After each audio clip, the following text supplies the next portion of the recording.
Hey, what's up? What's up? How are you guys doing? Um, Good to see you guys. Finally, I am live streaming. What's up, Brian? What's up? What's up? How are you doing, my friend? How's everything going for you? It's been a minute. Is my video coming through? I don't know. Maybe I was like, YouTube is playing with my thing, live stream. Remember last time I was live streaming and then it was just like, hey, I hear you, but I cannot see you. So I hope this time it's coming through better than it was last time. I was like, maybe something they're playing with my live stream totally. Great, good to hear that. That's good news. That's good news. What's up, Brian? What's cooking these days? What's cooking these days, my friend? Things being wild, to be honest with you. Um, we kind of see things coming down a little bit, but so many things, man. So many things. We don't even know. Sometimes I'm like, let me make a video, and then I'm like, I don't know where to start with. To be honest with you, it's like so much going on. We never got to the point that we are right now. In the recent history, I mean, we were involved in so many wars and stuff and destruction. Oh man, you should do that. You should do that. And definitely the 3 days that I have, I'm gonna try to do more live stream while I'm walking and stuff like that. Yeah, get out and walk, and the weather is amazing for you. So you got no excuse to be inside. Come on. There is always excuse. You know what I mean? The comfort is just something else.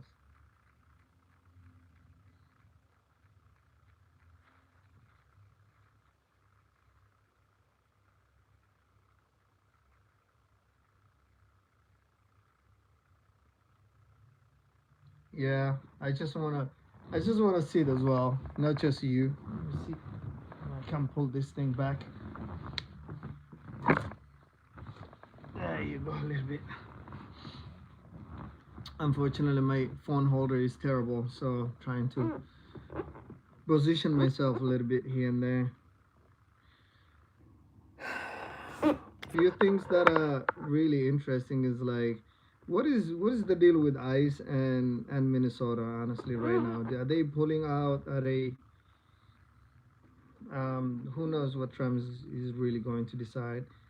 ACLU files testimony of Minnesotans attacked and harassed by ICE and Border Patrol officers. The American Civil Liberty Union filed an amended complaint in its lawsuit against Christine Noem. Ooh, ooh, okay. Is she's still the secretary, I believe, so she got the protection of whatever she does, I believe. The Secretary of Homeland Security with testimony from Minnesota who says their constitutional rights were violated by the federal agent since December. Yeah, it is.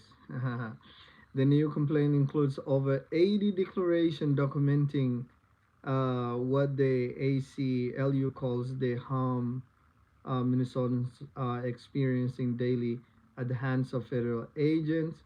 These filings show that federal agents, including Immigration and Customs Enforcement, ICE, and Border Patrol, are continuing to violate the rights of people observing, documenting, and protesting ICE activities in their neighborhoods.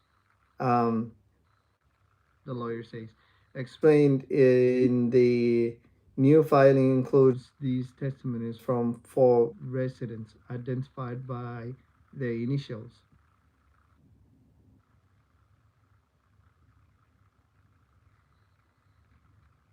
Missing children. Where did they go? The ICE agent did not say anything to me. Instead, he lowered his window and pepper sprayed me directly in the face at extremely close range. At no point did the ICE give any kind of warning, order, or instructions. Uh, Not even a verbal backup. Before pepper spraying me, had the agent issued even the simple verbal instructions, I would have complied immediately. What? 3,654 children. How did they go missing?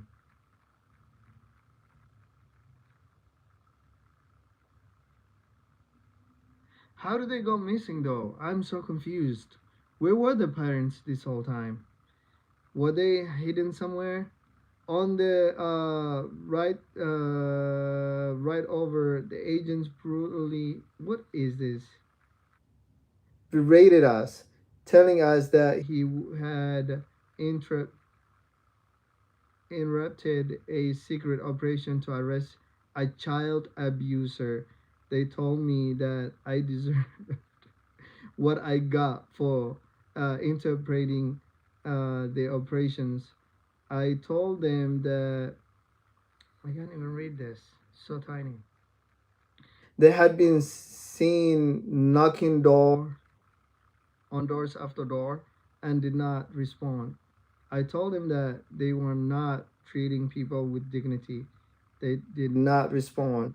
They asked me why I had gone out to observe the operations. I told them that I had seen videos of them mistreating people by tearing families apart, and that I wanted to stand up for that. One of the agents admitted to me that it did break his heart to see families torn apart, but did what I did not matter, and added that it did not matter. Yeah, it was a bad thing probably, but it did not matter. I began to turn. This is another person. That was JD. This is CK. I don't know what JD is. JD Vance, the upcoming Wow, they want that guy to be president. Good luck, man. Good luck, JD Vance. Yeah. So Brian, I don't know. What about the Iranian thing? What did I heard the president also said?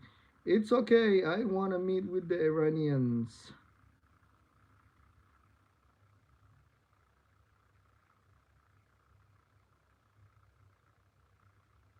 Oh, you talking about the incident? I think his last term, president's last term, he was talking about the same thing. I don't know if you remember, but was it his last time of like the kids missing and all that stuff? That's just a piece of that's just like political. That's honestly is about. I think it's about politics. I mean, the president literally wants to invade some South American countries, and I just don't understand. Like, yeah, you want all all these countries to fear America or maybe worship at some point. That's okay, but once you break those countries down, people will flee. They will just go. And guess where they're going? They don't have to cross thousands and hundreds of thousands of miles like people coming from Middle East and coming from Africa. Like, do you really understand how much those people have to go through to cross that ocean with any possible way they crossing, and a lot of people die trying, and once they cross they have to literally go through the jungles of South America all the way to Mexico and then come to the border. But this is not like that. We're talking about Venezuela and Colombia. They're not really that far from the United States.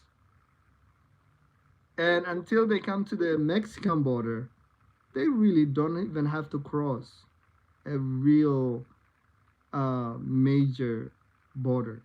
It's like they speak the same language. They very much the same people.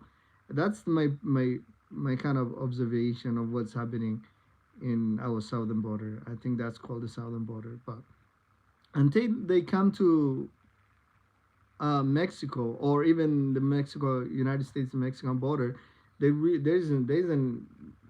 won't be any major checkpoint.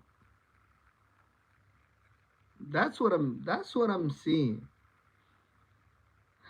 So once those countries are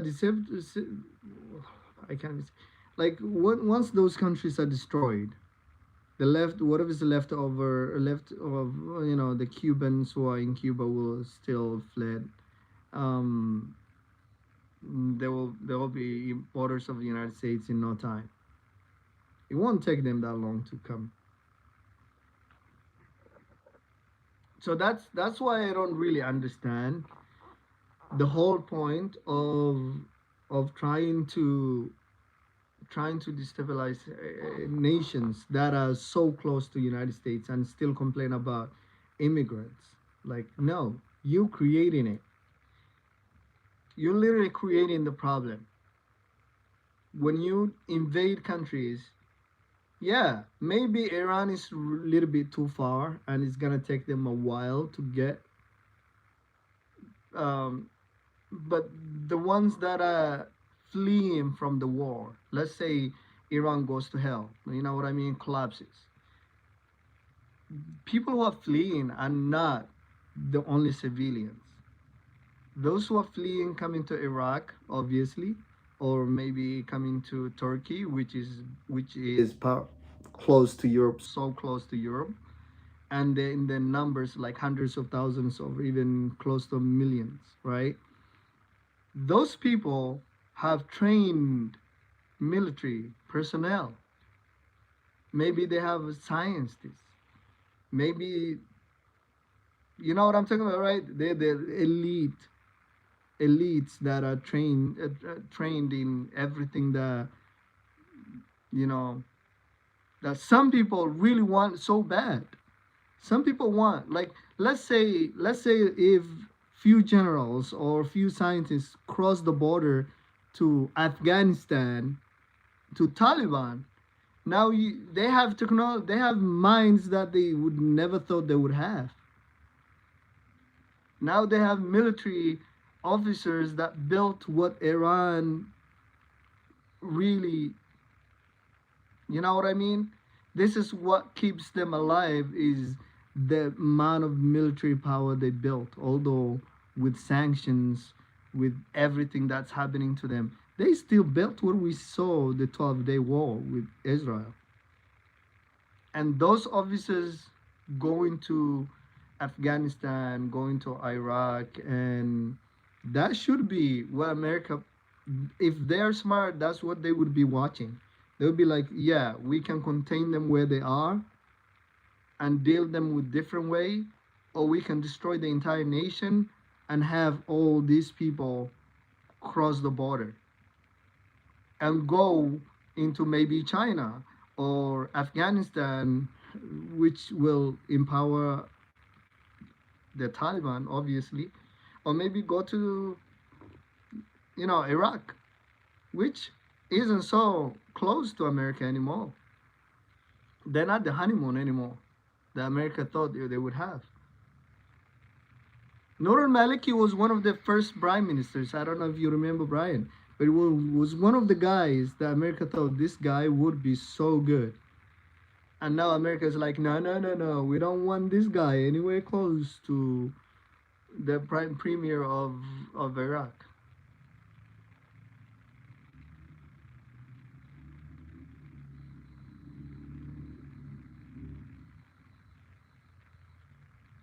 Yeah, but when war happens, Brian, when war happens, it's not predictable. You have so many ethnic groups, right? And the single unit thing that unites them is going to be destroyed, which means it's not going to be easy to stabilize a country like that. So big, check, and some areas are very hard to get to right now because of the mountains and how they are. And you have all these people. You have the Bashtus. I don't even know if that is something. You have all these little tiny languages and cultures and religions and all of this. So how, what other power that can unite them? Like, let's say you give them freedom, all right? Oh, we destroy the country and let's go.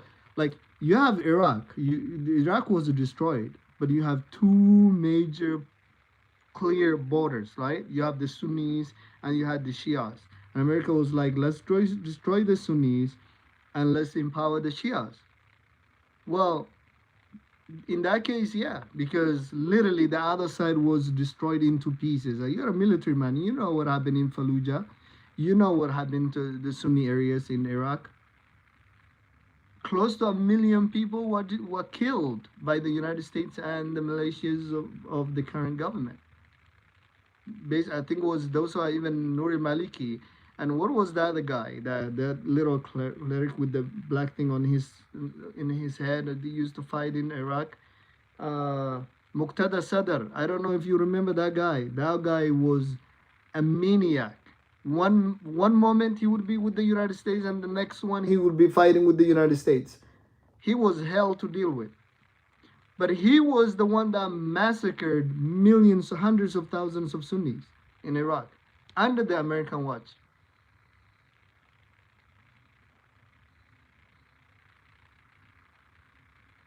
Exactly, exactly. Yeah. No, I like everything I buy. I literally buy from small businesses.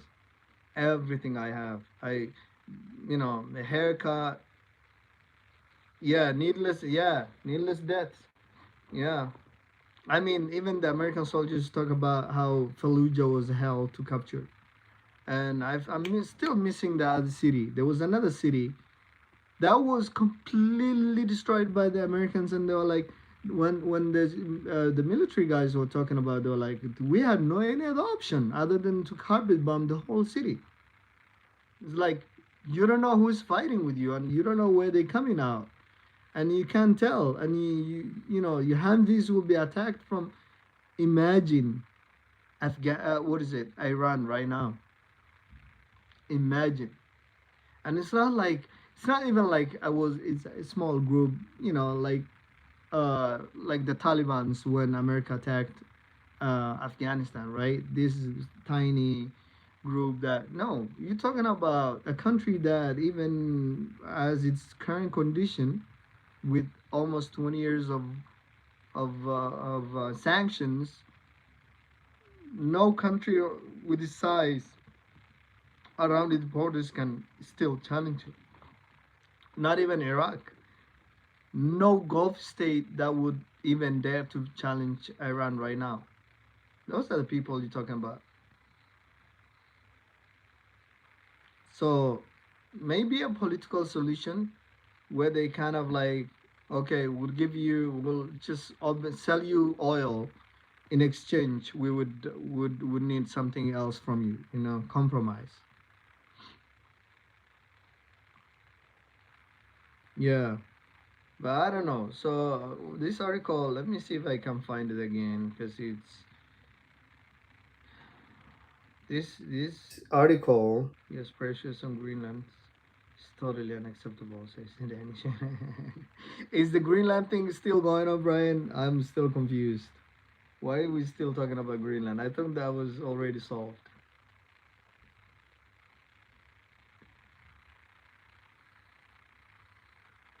Okay, where is it? Where is it? Is this a whole? Is this an entire story? Greenland. Okay, plus I don't even. Okay, this is what it is. Pressure on Greenland is totally unacceptable. Danish Prime Minister says. Frederiksen. I don't know. I cannot even read her name. Gets asked again if Trump is still interested in acquiring Greenland, and she confirms that unfortunately the desire is still the same.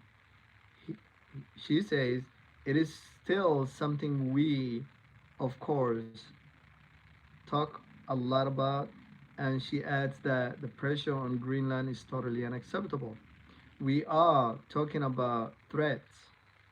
But as you, whoever the reporter was, after say the people of Greenland have never been threatened before by anyone, so that pressure is unacceptable. How did Danish government took over Greenland then if nobody ever threatened Greenland? It's just something I don't understand about the European countries. It's like they go a country, destroy it, take over, and they're like, no, this country was never colonized. Well, it's a Greenland, and it's so far away from any Danish country or Denmark. So how did you go? How did you get this land? Denmark. Okay. How do you get this vast area of ice? Okay, it's not even green. It's so much ice, like Trump said. It's so much ice there. Okay, we're just asking piece of ice, but and then here she is saying, um, Greenland was never threatened before by anyone, but yet they don't have the same rights as Danish people. Why are we not talking about these Inuits deserve their own freedom as an entire nation? Let them rule themselves. They have resources that's ice. Maybe ice is a good resource around the world. And they have fish. They can sell their fish as well. Because I believe it's majority Inuit, right?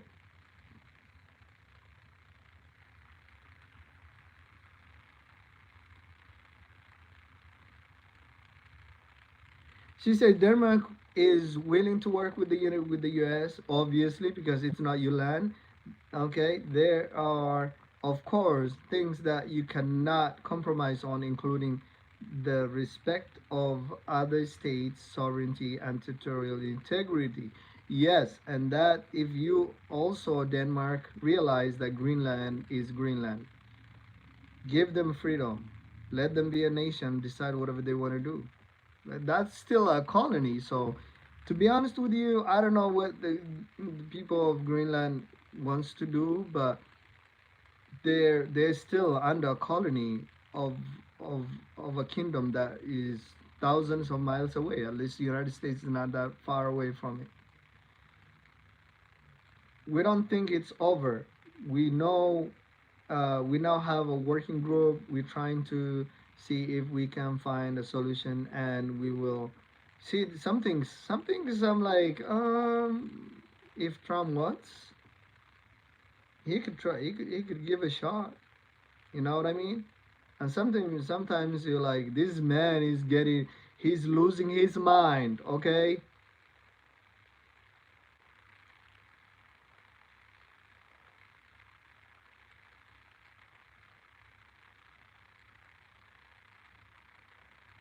Dude, that's a lot of money.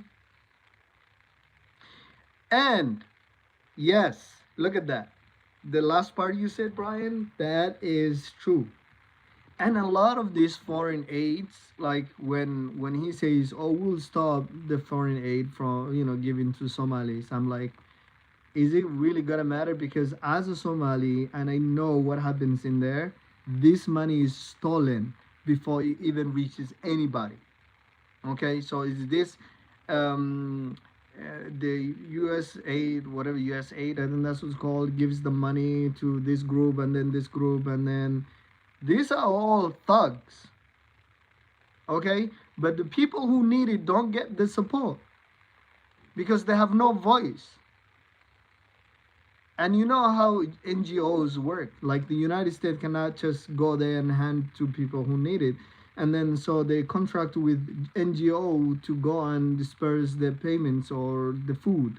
And those NGOs literally sell it. And you see all these NGO heads and employees, have lavish lifestyle and they driving the best cars. And you're like, you guys supposed to be giving this money to the people who need it. Okay? They're suffering, yes, but the money do not reach them. And that's the same thing that's happening right there. Look at that. That is not even the counting the amount of military equipment they seized. When the military that the United States was training for years, almost 20 years, just vanished overnight. Not even in a war. They just vanished. And that's what happens anywhere that the United States goes. They contract and employ and give power to these useless people who are citizens of that country in a way, but in a way they act like an NGO. Okay, so as long as the money is coming from the United States to them and benefiting them, they're there. They're the military, they're these officers, they're the president, but they have no real power when it comes to on the ground. Like, it's not something that's coming from the people, so they kind of disconnect. And it's clear, like, let's say if the government of Afghanistan, when the United States pulled out, was from the people and people wanted it, do you think they will just vanish without any, without even challenging Taliban overnight? That shows you these were people who are running the NGOs, benefiting from the U.S. Foreign aid, and they were there because the pump was going on. There was a pump going connected to it, and now you have a water flow. But what about if something happens to that pipe giving you the water? You won't get any water. Now you have to get a few gallons and go down to where the water is, and fill up those jugs and come back to the 10th floor. Okay, and that's how NGO is. It's disconnected from society, and once that power that maintains them is gone, they're gone. They run to the plains, and they come in thousands as refugees. Those those were the people that United States trained for years to take over their country. So in a way, it's not the United States' fault, but the people who they thought were really doing something, and those people were something, are usually a piece of nothing. NGOs.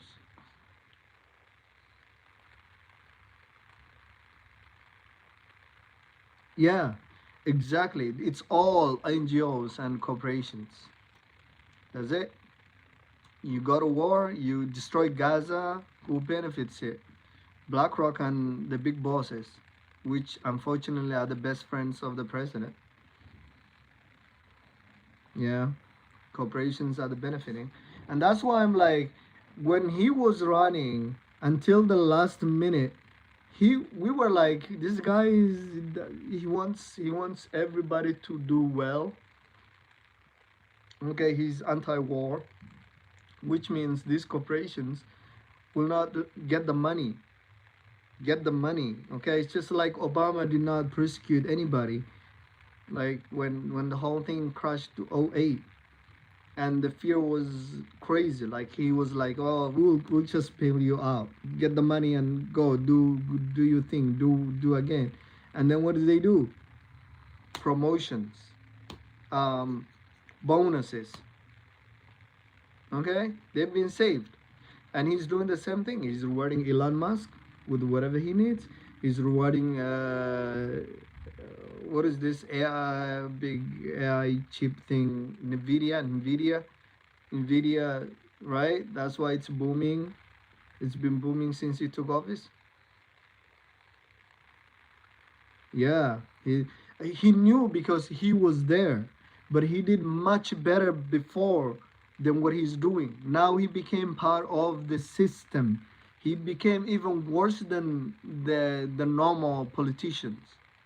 But remember, when he first was here, he was literally, nobody cared what he was doing. He was saying whatever he was saying about the Somalis and shit hole African countries or whatever, insulting people. But he wasn't, you know, this guy's a billionaire, another billionaire here, another billionaire here. But now he became somebody who's been owned by billionaires. You see, Elon Musk. Why does A billionaire, somebody who wants to be the first trillionaire, literally, is his best friend and his mouth. A trillionaire, when this guy is trying to become a trillionaire, millions of Americans cannot afford to send their kids to better schools or maybe good neighborhoods and cannot afford how nice decent homes. I'm worried about what how am I gonna feed my kids every single day, you know but millions of Americans are even worse condition than I am, because I can still do two jobs. I can hustle online and create videos and here and there.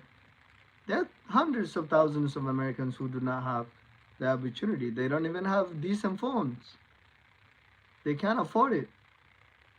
And yet, his best friend is not those people. It's not millions of Americans who cannot afford medication. It's not millions of Americans who are worried about where their next payment, how they're gonna make that payment. It's not these common people that need the money instead of sending billions to overseas. Why do we have to sustain countries? Why? Not I don't even want that aid to go to Somalia. I want that aid to help people of the United States because this is their tax resources. This is their money. Nowhere else. This money should never leave the United States. The other countries don't give free money. Why do we have to? Yeah, you're doing bad. I'm so sorry. We would send you some employees. We'll show you what we do better. But we just can't write you a check because when we write you a check, right? The friend I'm talking about, you understand, right? When we give you hundreds of billions of dollars, then you people will be useless and sit down, but our people will be suffering, standing 10, 15 hours.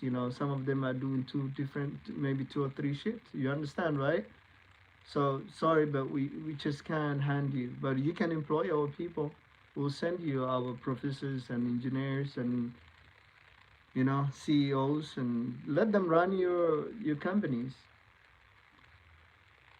They'll show you how to become rich and build systems that work, a government that works for their own people.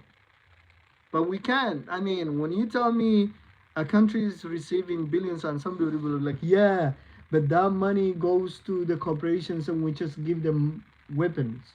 Yes, you're giving them weapons, but our children need nutritious food.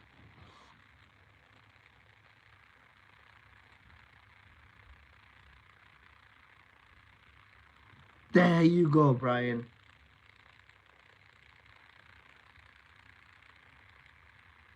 Do you know majority of the countries in the world have the entire year to grow whatever they want to grow?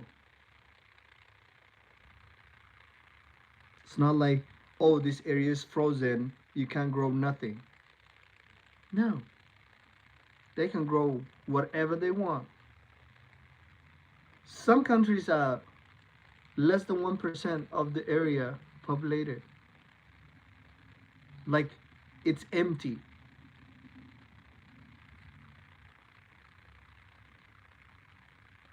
And the people are dying for hunger. How?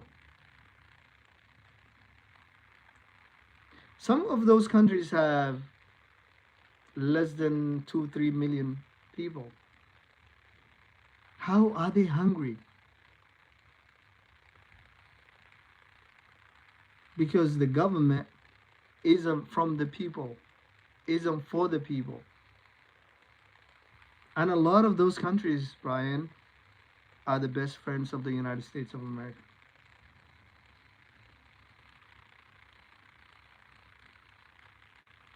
They won't try it. They know. They won't try it because the government leaders are thieves.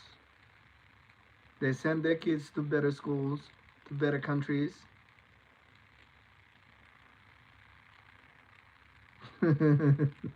Yep. Yep.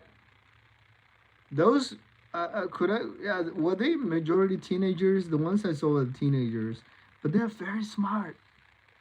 They don't need a government. They don't need cars. They don't need to go to store. What is it? Stores to. You need seeds, land, and water, and then time is all you have. It's free. God gave you the time, right?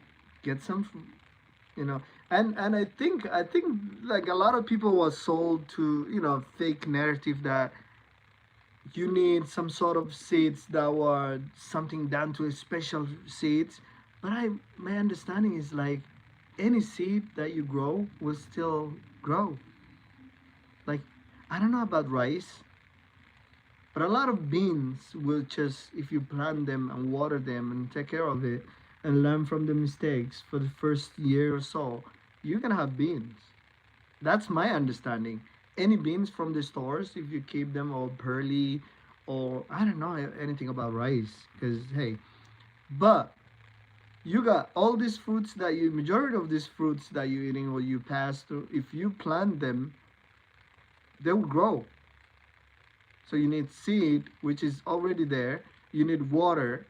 If you have those two, time is all God gave you. So grow your food instead of begging for some food. Grow your food, right? And a lot of the, yeah, and do understand the United States is very hard to do that because, hey, the life expenses is just expensive. You gotta go to work and your paycheck will just pass you like crazy. But a lot of the other countries who do not have the stresses that we have with no cash.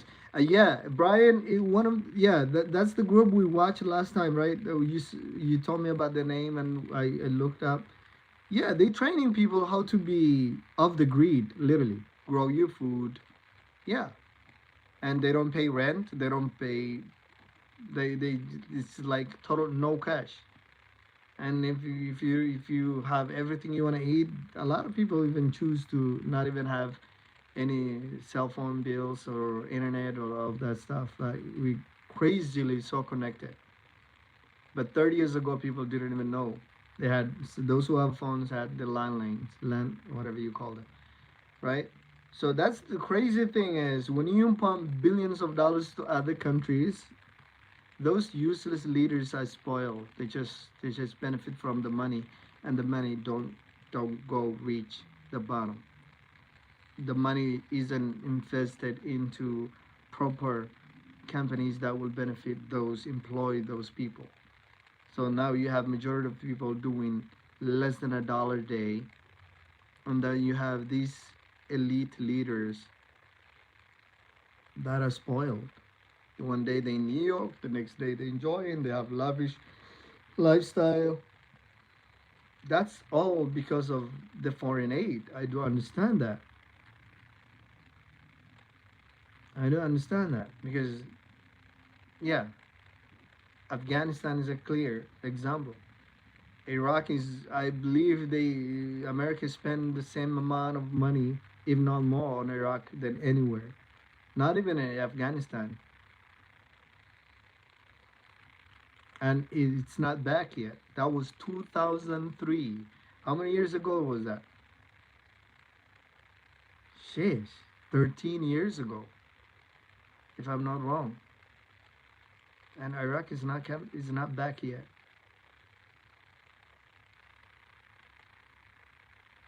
Yeah, so that's the problem. It's like when you do a regime change, a lot of these areas never get built.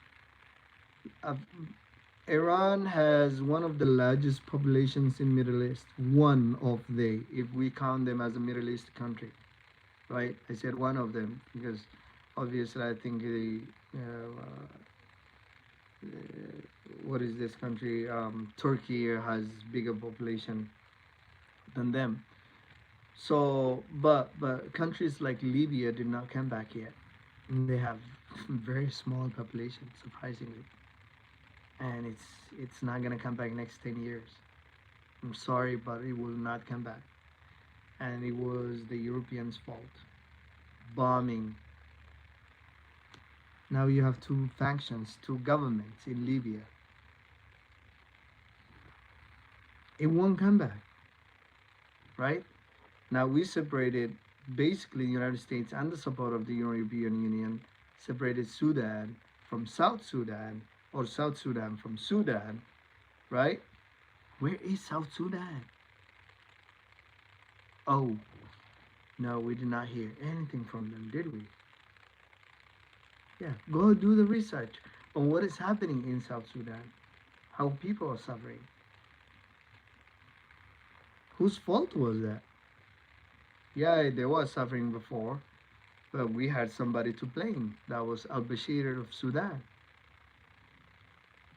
But since then, Salva Kiir took over when they became independent. He's still the president.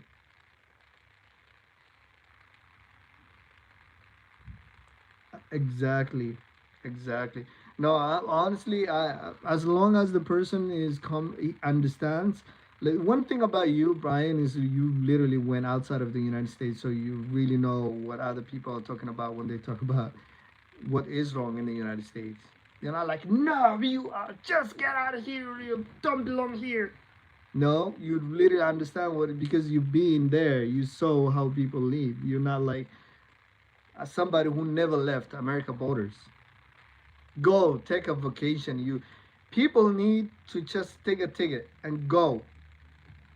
Nobody, even if you go, like there are hundreds of Americans going to Somalia every single day, and nobody is doing anything to them. Just go, take your ticket, go to Mogadishu and see it. Nobody, trust me, nobody will even touch you. We're not that bad, okay? You can still go Mogadishu and have really good life and look at how people live. And when you come back, your perspective on Africa will change. You know, then you can have then you can have a good conversation with people. Brian was in Egypt, if I'm not wrong, right, Brian? And you went there, you saw like Egypt's one of, it's got like a massive population. But one thing about Egypt is America wants them to be under military control no matter what.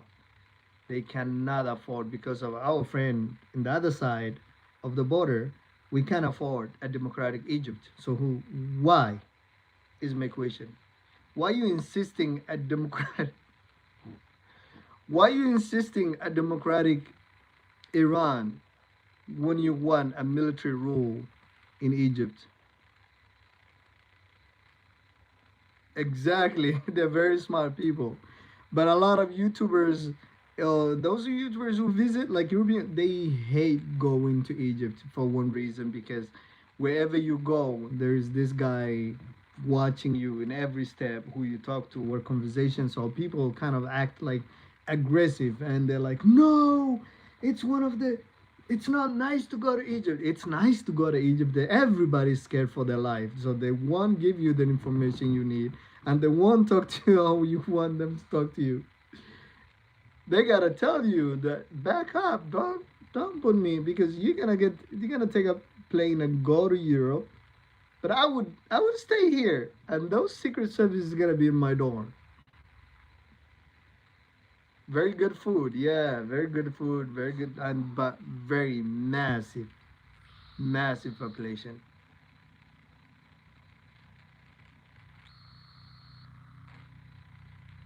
Yeah,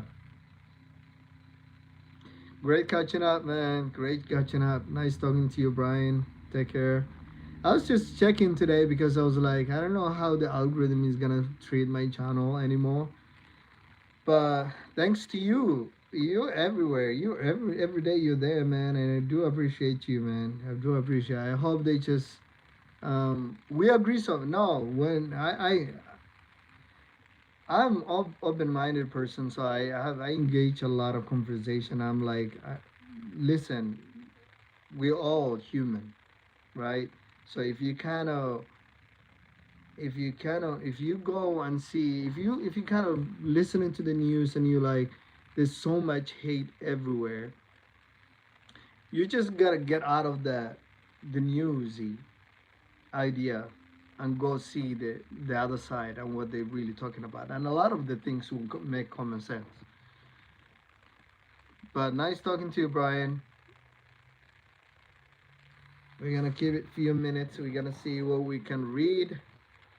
That was a really nice conversation, by the way.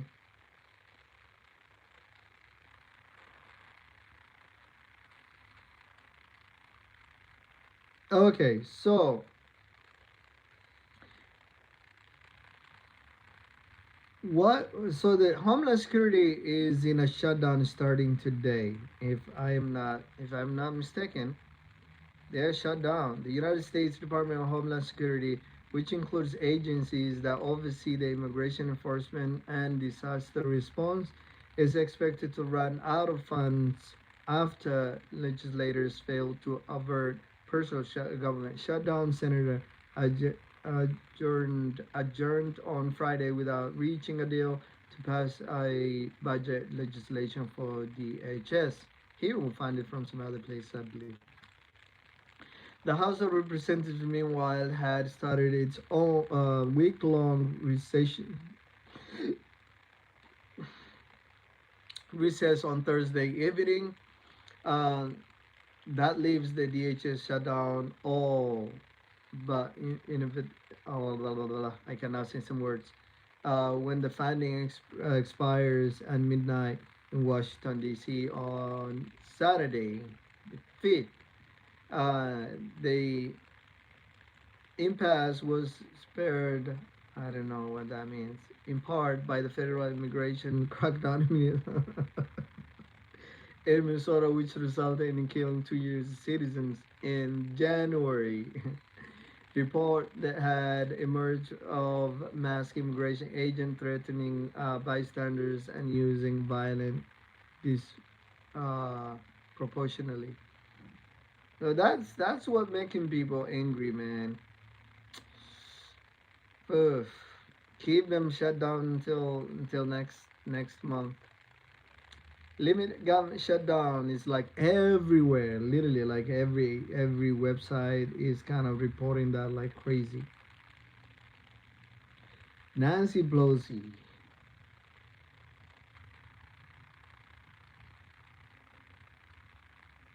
Yeah, it's in everywhere. But thank you so much, guys. That was 40 good minutes. I gotta go pray, but nice catching up to all of you guys. Thank you so much for coming. Love you guys so much. Enjoy